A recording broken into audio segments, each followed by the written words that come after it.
applause for all of us together.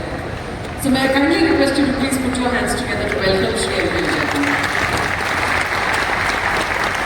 So he's going to talk to us today on the role of small and medium practitioners, chartered accountants, in enhancing the vitality of micro, small and medium enterprises. The Best CFO Award. His presence today is truly an honor. M.P. Vijay Kumar is not just a celebrated figure in the corporate world, but also a beacon of inspiration for countless CA students, whom he supports and guides with remarkable dedication. A past Central Council member of the Institute, he is without a doubt a superstar in the eyes of many chartered accountants and budding chartered accountants. As we delve into the significance of SMPs, M.P. Vijay Kumar's presence and expertise will undoubtedly serve as a guiding light for all of us. In the spirit of Hampi and its legacy of great teachers, let us soak in the wisdom and experience that M.P. Vijay Kumar will be bringing us today. So, without further ado, I invite M.P. Vijay Kumar to share his wisdom and experience with us as we embark on this enlightening journey. Sir, over to you.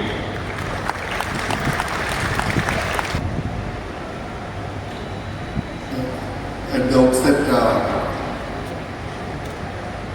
hearty compliments to all the participants who have come for this event at Hospet. It's a mark of respect we give to a leader who has emerged from a so-called Tier 3 town to become the first person of the region in a profession. And I'm completely enamored by the kind of efforts which have gone in and the kind of teamwork which has gone in for putting up this huge infrastructure here. I'm sure it was an empty playground before it was converted into this. In fact, please be very large-hearted in complimenting each other. It's not easy to reach this place, even for those from a neighboring large district like Hubli. It's so difficult for them to reach here. For them also it needs to be an overnight stay here if they need to attend both the days of the conference. And kudos to Panaraj for the very courageous leadership to host this event. Despite having choices of doing it anywhere in Karnataka, and the easiest choice for him would have been to do it in either Hubli or maybe Bellary, but he still chose to show here, and that's a huge leadership trait which I see. In fact, I saw this last when Falgun Kumar did it in Tirupati. We had that Chennai, we had some exceptional event as well. So when from a small town, a leader and a set of people come together to do so much. It gives so much of content to the heart. So thank you, Panaraj and team, for this wonderful event. Thanks, Shri Priya, for setting the context for this session. And sincere thanks also to Mr. Ullas Kamath for the previous session in setting the context surrounding the SMPs. In fact, he was pretty hard on the professionals. He was very forthright the way he is in terms of talking about his understanding of the professionals.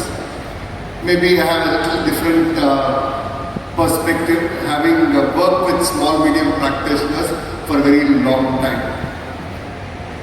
To begin with, I'd just like to clarify on the scope of the session. It's about small medium practitioners.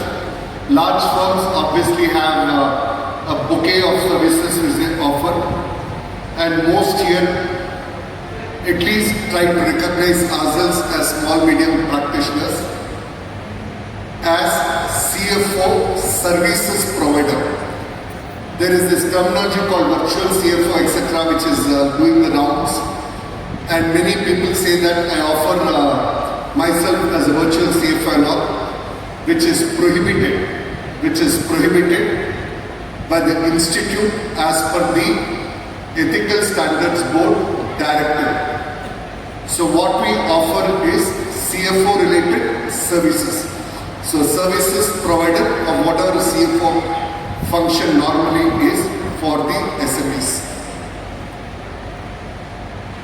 So greetings to all of you present here. I also recognize the presence of all the present council members, past council member Mrs. Priya Bansali, and all the regional council members and the past chairman and past regional council members. All the members present here, greetings to all of you. I just want to begin with one caveat which I just mentioned. And many people are not aware, so let me highlight this once again. As a practicing accounting firm, you are prohibited to mention either in your profile, website, brochure, communication, whatever you do, that you are offering services as a virtual CFO. Virtual CFO, it is prohibited. There's an ethical standard board directive on this which is available. I don't recall which year it was issued, but it is issued based on a similar directive of Ministry of Corporate Affairs, where many companies use it as titles like Director Sales, Director Marketing and all. So it confuses with the Board of Directors, the Director of the Board of Directors. So MCA came with a specific direction that companies should prohibit from using the title director loosely and calling people as director sales, director HR, director marketing, director IT. Those are not allowed. Using the same logic, the institute has also come with this particular guidance. So what we offer as an accounting firm is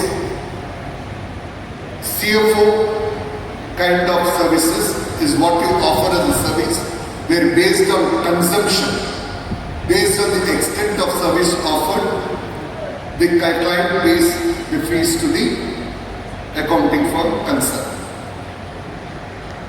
Fairly busy slide deck, approximately about 40 slides. I will not go to the 40 slides, maybe I will spend time on 10 or 12 slides, of which about 4 or 5 slides are for setting the context as to why a small medium practitioner should engage himself or herself as an active service provider of CFO services.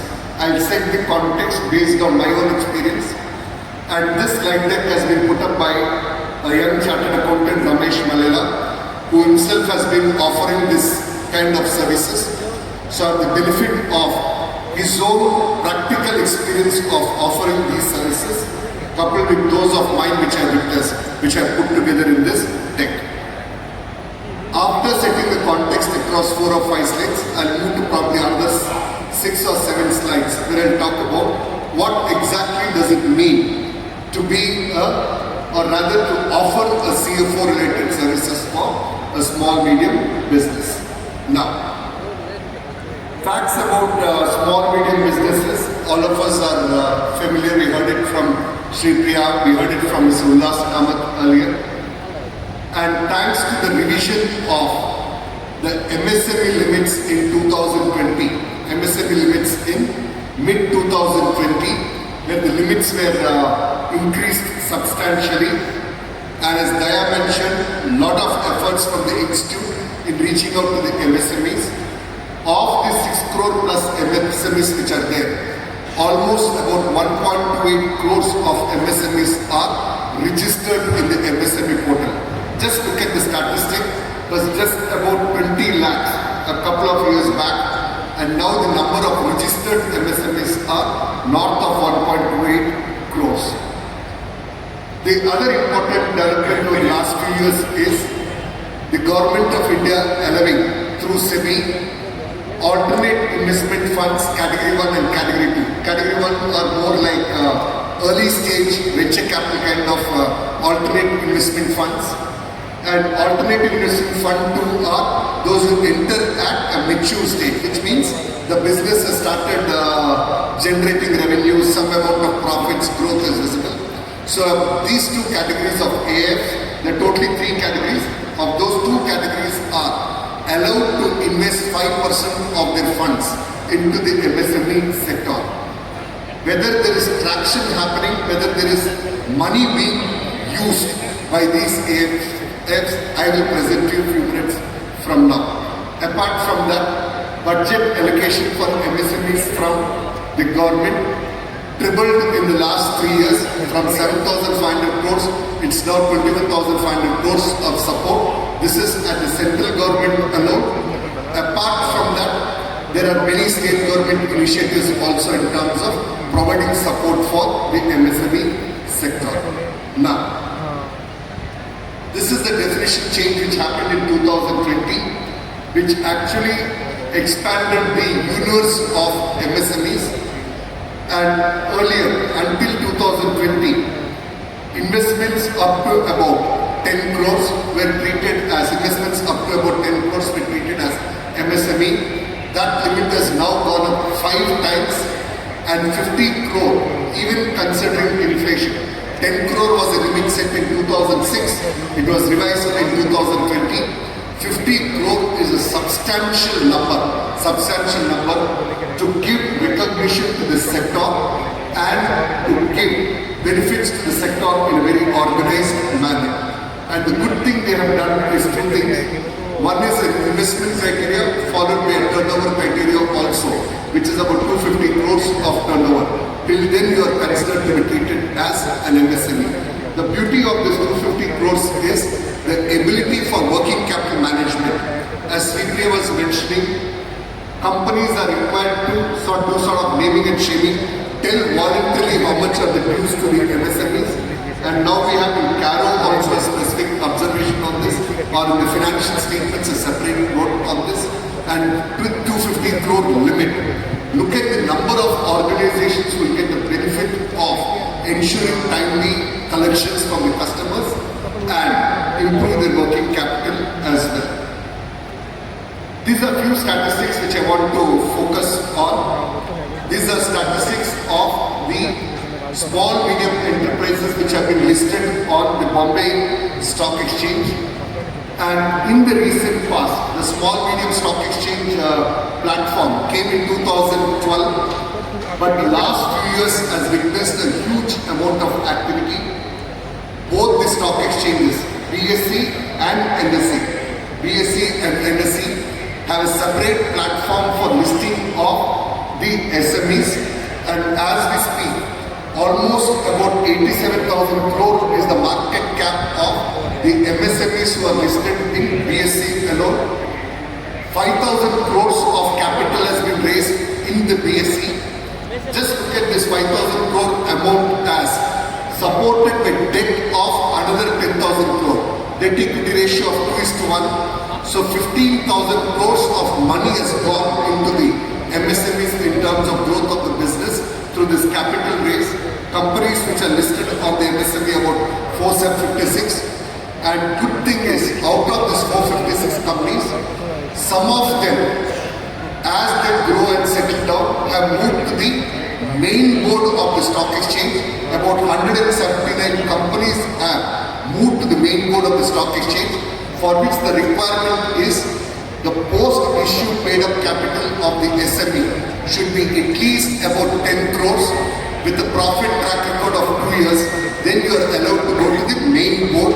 So which means with very low cost, gaining experience of listing, you can eventually move to the main board stock exchange, and 179 companies have moved thus far. And this is a case study which I want to present, and I was fortunate enough to be part of this company's journey. This is a Chennai-based company called Tejo Engineering Limited. And for all the practicing chartered accountants, this is something you can connect very easily. I'm sure each of you have at least 5 clients who fit this profile. 5 clients who fit this profile. These are two friends who came down from Kerala into Chennai and started doing from services related work way back in 1974. So they ran it as a partnership firm for almost about 30 years, 74 to 84 to 94 to 2004 as friends. They ran it as a partnership firm. Thanks to the advice of bankers, they converted it into a company. In the mid 2000s, they converted to a company. And in 2011, they converted themselves into a public limited company. And that was the time when the NSE allowed listing of the small medium enterprises. So they wanted to expand their choices of raising capital from private equity people, venture capitalists, known people and all of which should have been costly. But they decided that we will go through a bit of dilution of our equity, but let's explore the route of the listing in the small medium exchange platform. And this company happens to be the first company in India to be listed on the NSE SME platform in 2012. At that time when it was listed, the turnover was about 116 crores, profit was about 7 crores, and I'm talking about 11, 12 years back. Profit was 7 crores, net worth was 26 crores, and when they did the IPO, the market cap of the total shareholding, promoters held 70, 30 was public portion, the total 100% entity equity valuation was 70 crores. And today, 2023, they have just migrated to the main board stock exchange of NSE about 1 week back. Just 1 week back they migrated after a successful 11-year run.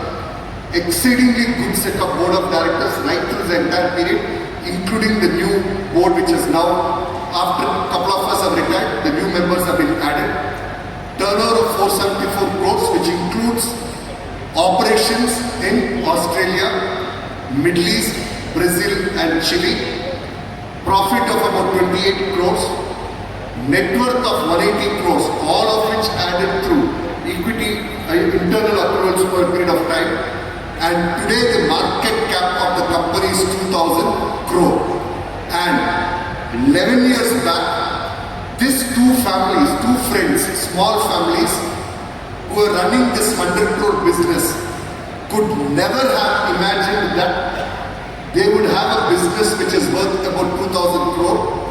Today, even if they were to dilute 3%, 4%, they can have enough cash to meet all of their personal needs as well. That's a success story of an SME platform. I'm not saying that, please, these are all companies which need to be celebrated, and I have been part of the journey. Exceedingly good governance requirements, and for me, the gold standard in corporate governance is Sundaram Finance. I've been on boards of several companies, but Sundaram Finance still stands out. And if there's a company which can come closer to that, it is this particular company, the way the governance standards are followed in this particular organization. Now, the point I'm highlighting for all of you is that each of you are likely to have at least 2, 3, 4, 5 clients. I'm not saying that you should hit the capital market next year, hit the capital market 2 years from now. But if you can prepare one organization to hit the market 5 years from now and help that organization to grow for 10 years thereafter, you would have been part of a journey of a substantial value creation for all the stakeholders. The good thing about this is the employees of this company, who have been loyal employees for the last 30-40 years, they have been given an ESOP of about 3% shareholding, and all of the senior employees, almost about 140 employees, have all made money of 40 lakhs, 60 lakhs, 70 lakhs, paid off their housing loans and things like that, and their loyalty to the organization has tripled. The loyalty has increased exponentially. And that's the beauty of stock options which can be available if you have this kind of a listing and a quality listing. I'm not saying that every SME should go and explore it. Everyone should do it. But you should see if some of the businesses which have a growth potential, and the ability to consume capital, ability to invest capital, all of those companies, you should explore the opportunity of an SME listing. Just to give you a sense of this entire SME listing market, 2012 the SEBI regulations opened, and now till 2023, the number of companies who have raised capital from the SME platform, as we speak today, this year, till August, 137 companies have raised about 3,700 crores of money. And what is important is the average amount of capital which is being raised. Way back in 2012, these SMEs raised about 9 crores. Now the average amount of capital they are raising is 26 crore. So 26 crore, debt of 40-50 crores, you can successfully execute a 100 crore project and scale the business which would have been unthinkable, and with listing you come with better risk management kind of practices which also helps you. What you have on the select on the right hand side is, look at the interest of investors to participate in the SME listing process. What you see here is a select 10 companies. I'll just take one company as an example. The first of the companies raised about 6 crore of capital. The response, the public response, IPO response was 730 times. They raised about 4,000 crores. The bottom line is there is so much of money available, and in the case of these SME listing, the requirement is minimum share application money is 1 lakh rupees, and to complete the IPO successfully, you require 50 investors,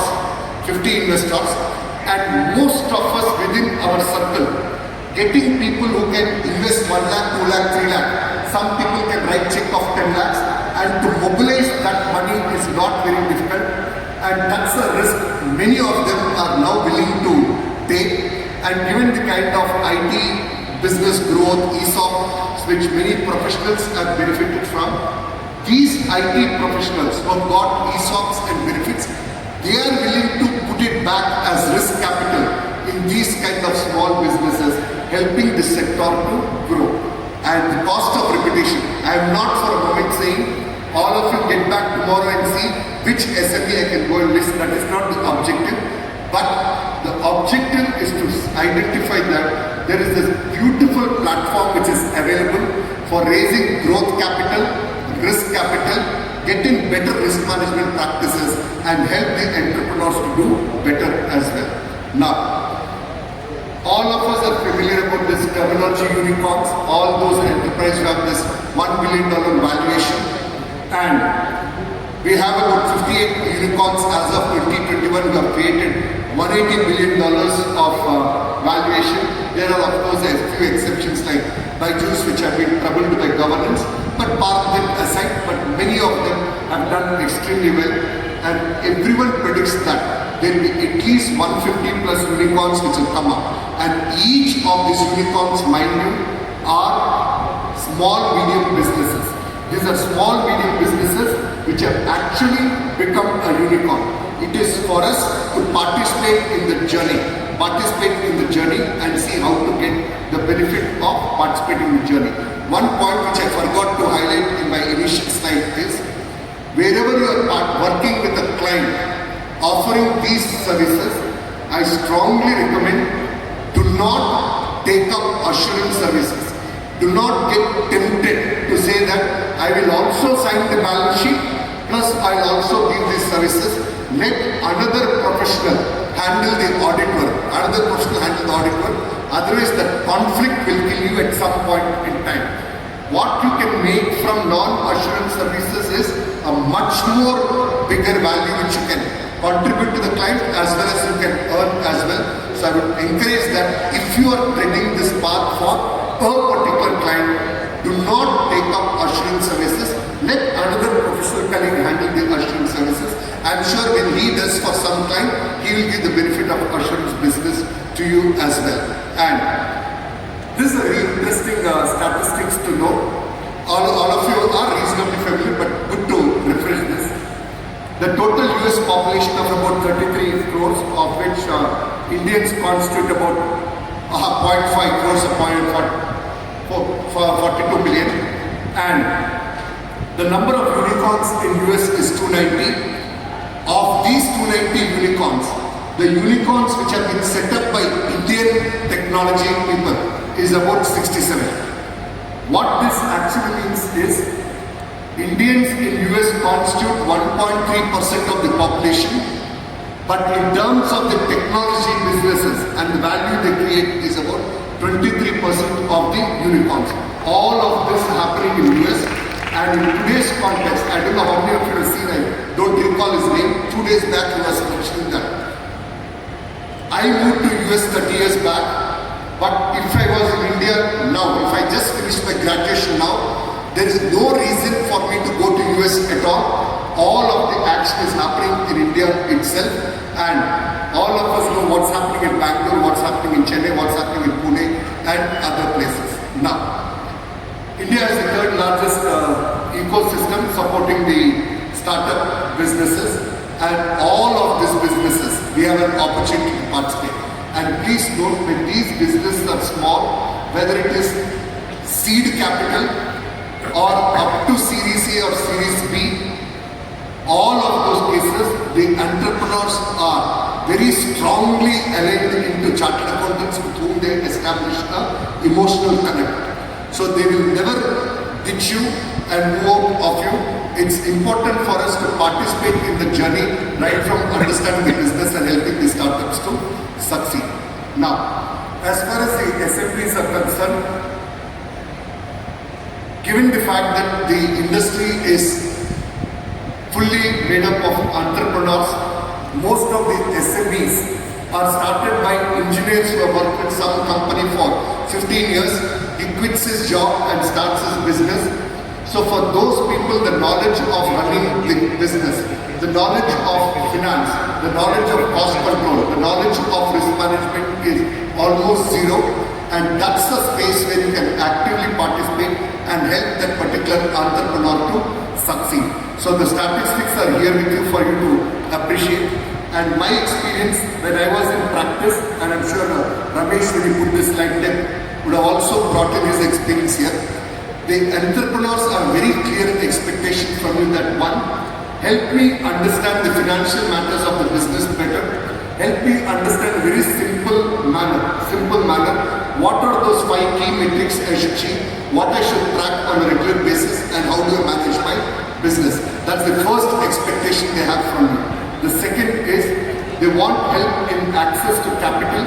Capital can be grants, capital can be debt, capital can be equity. So depending on the growth phase of the organization, you need to be available for that entrepreneur to raise the needful capital, advising on all the financial decisions with reference to what should be the new project, what should be the capital cost, what is the appropriate capital cost, should we do it now, should we do it later, all of those things.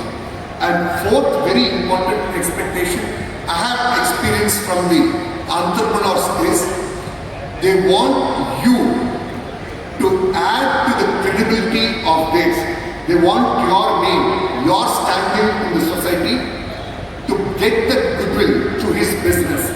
They're all looking at, I have so-and-so as my chartered accountant, which means whether it is a bankers or customers or whoever, they see that, okay, this guy is guided by such a high quality chartered accountant, which means he's running his business well, and they have the expectation that you should be able to add on to the credibility.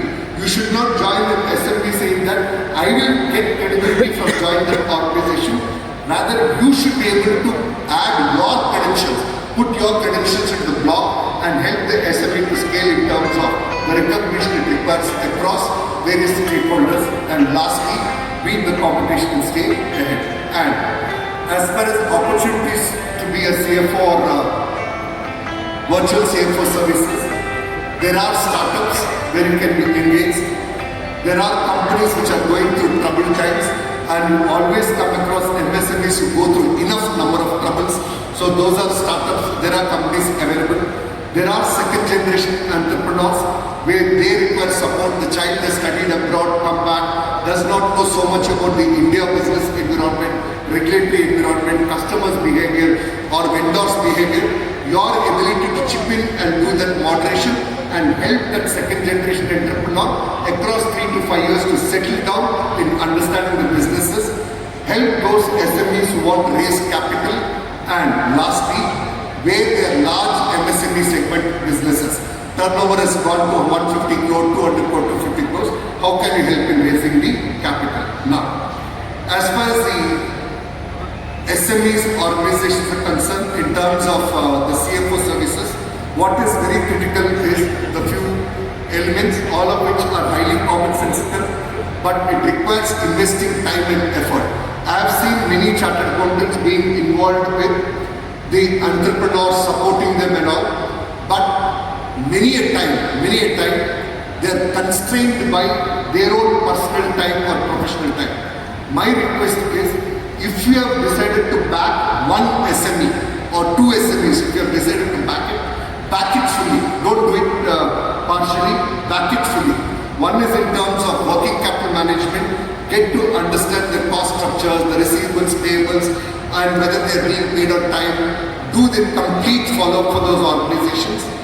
Second important thing is, for the small medium enterprises, the banking transactions have to be signed only by the CEO and whoever is the head of finance. Do not delegate it, because the only way you will know what's happening in the business on a daily basis is when you are signing off or allowing the payments to happen.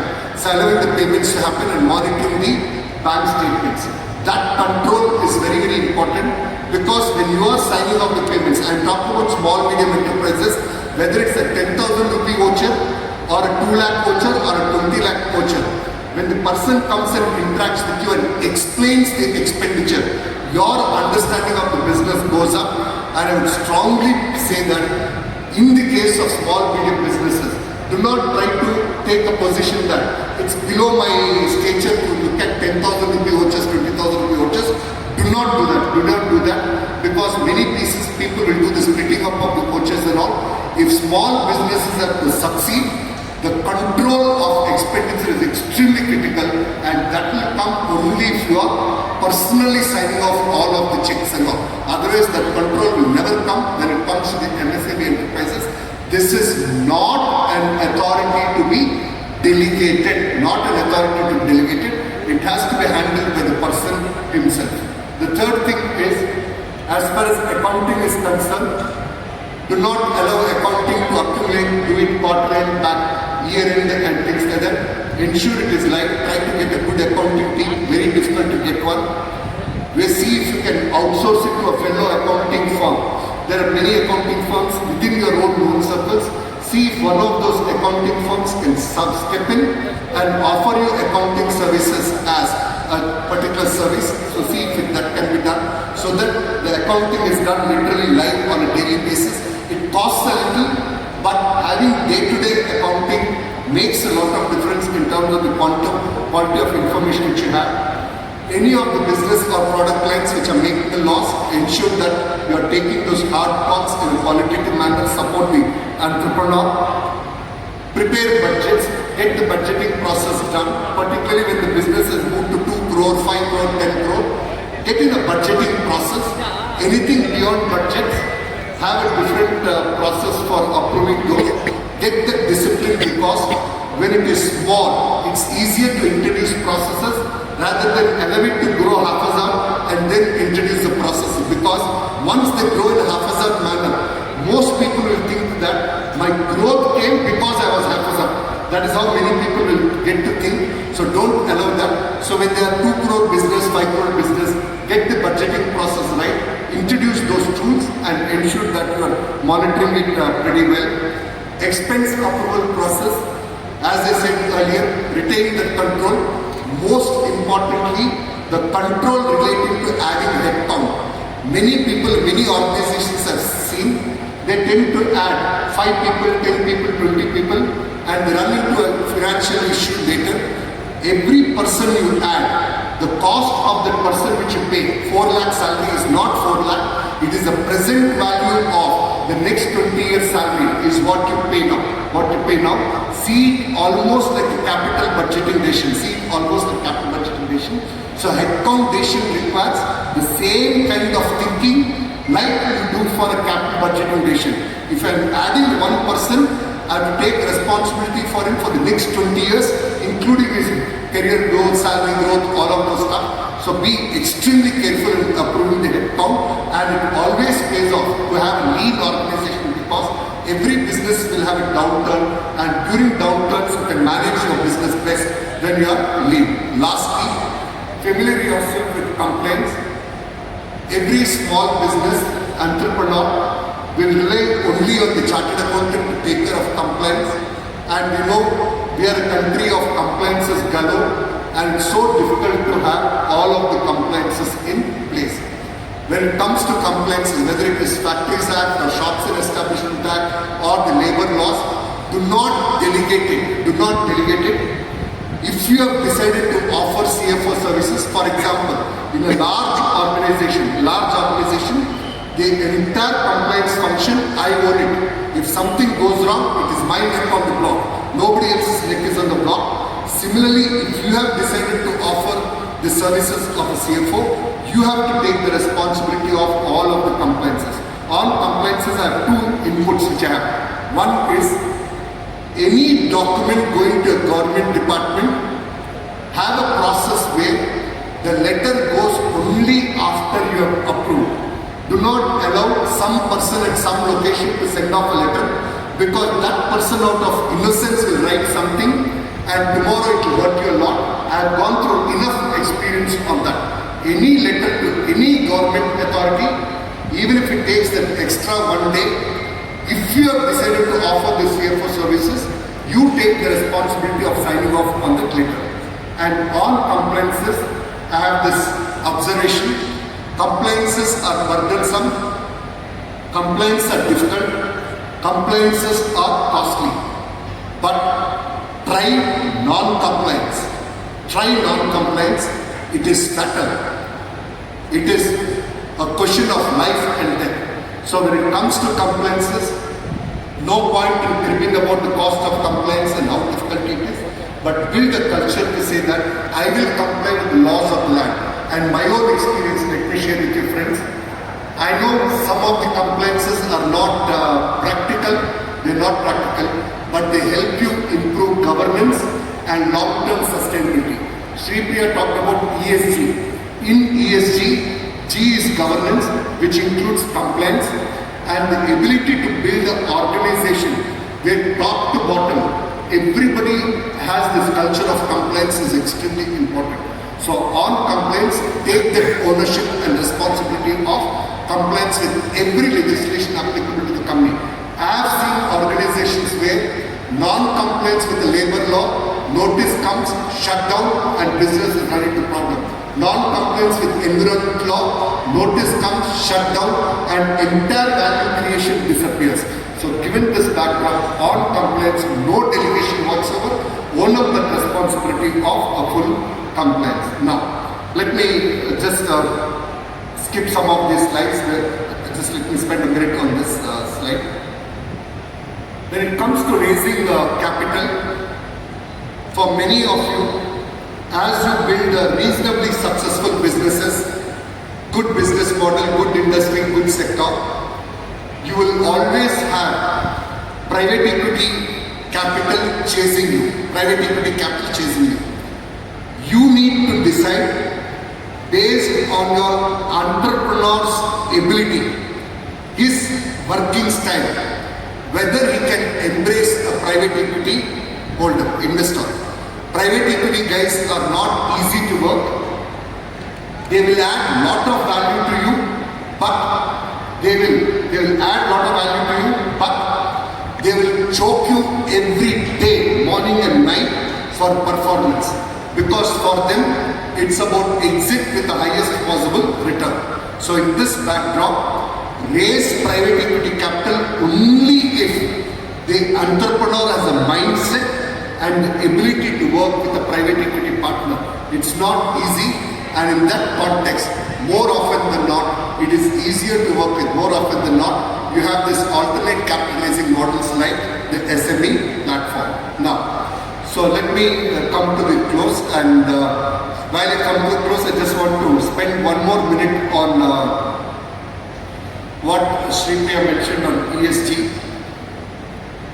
As far as ESG is concerned, the first thought which comes to all of us is, it is for large companies, top 1,000 by market cap, etc. No. But please note, every company today has a requirement of ensuring that the entire supply chain is ESG compliant. Next year onwards, there will be an assurance of BRSR also. So if you are supplying a component to JSW, if you are supplying something to JSW, JSW will ask you to report on the various aspects of how your energy consumption is, how your air pollution aspects are, how your water pollution aspects are, gender diversity, etc. You will be required to give it to JSW, so that JSW can say that at scope 2 also we have compliant as far as our supply chain is concerned. So as far as ESG is concerned, please do not be the impression that it is for large organizations not impact us. Let me tell you, large organizations are very large teams. They are very easily managing. The organizations you will find it difficult are the small medium organizations, and we don't have a choice except to scale up, because we will otherwise lose the benefit of being part of the supply chain. So in that context, ESG is got to be important, and I would encourage all the branch chairmen who are here from various parts of the region to do some 2-hour workshops in your respective regions, so that the members are given that experience of how an MSME has to meet the ESG goals of the company to whom they are supplying, That's a very important requirement which is there. And let me conclude. I'm leaving this slide deck behind. And as I conclude, from my experience, these are top 10 traits which are important for someone to be an effective CFO, whether as an employee or providing services of a CFO. First and foremost is a deep understanding of business. Don't take up a CFO role thinking that your job is accounting, taxation and all. Take up a job only if you understand that industry and business. Otherwise, don't accept that CFO role, because you will never understand the strategy. Otherwise, you will never be able to understand the customer and vendor relationships which are being built. So the first important requirement is a deep understanding of the business. Second is very good communication skills. Most entrepreneurs have this expectation that I am an engineer, I don't know how to talk to bankers, I don't know how to talk to investors. I want somebody who will talk about my organization. So they expect that communication skill from you. So that skill set is another important skill set. And you need to come across as somebody who is very confident about the organization you're talking about, because when people eventually lend or invest, they look at the extent of confidence you have in your business. The greater the confidence you have in your business, your ability to raise whatever type of capital is high. And then the ability to have the vision for the business and foresight of what's coming up in the future. Accounting and financial compliance are very important aspects. I just process my mind now. For the companies who are listed in the MSME platform, SME platform, there is no requirement to follow Ind AS. So for companies who are listed in the SME platform, you can continue with the accounting standard framework. But having said that, I want to tell you, companies like Tejo and a few other SME companies have voluntarily adopted Ind AS and have demonstrated investor value. Secondly, for these companies, you don't require quarterly reporting, half-yearly reporting is adequate.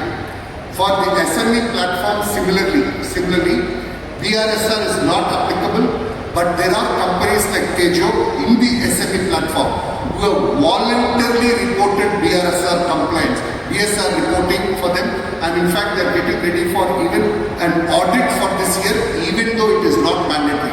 And please note, when the market cap is 2,000 crore, it is 2,000 crore because of the governance practices which those organizations bring. So the ability to contribute there is pretty important, and then the rest of it. So thank you all for your patient listening. I hope I am not overshot the time, and best wishes. And thanks Panaraj for the opportunity to be part of this conference. Thank you very much, sir. Just like we have the golden rules of accounting to ensure that financial statements are set right, your 7 golden guiding principles for a CFO will ensure all-round compliances from the SME sector. I now request C.A. Rajesh sir, the Regional Council member,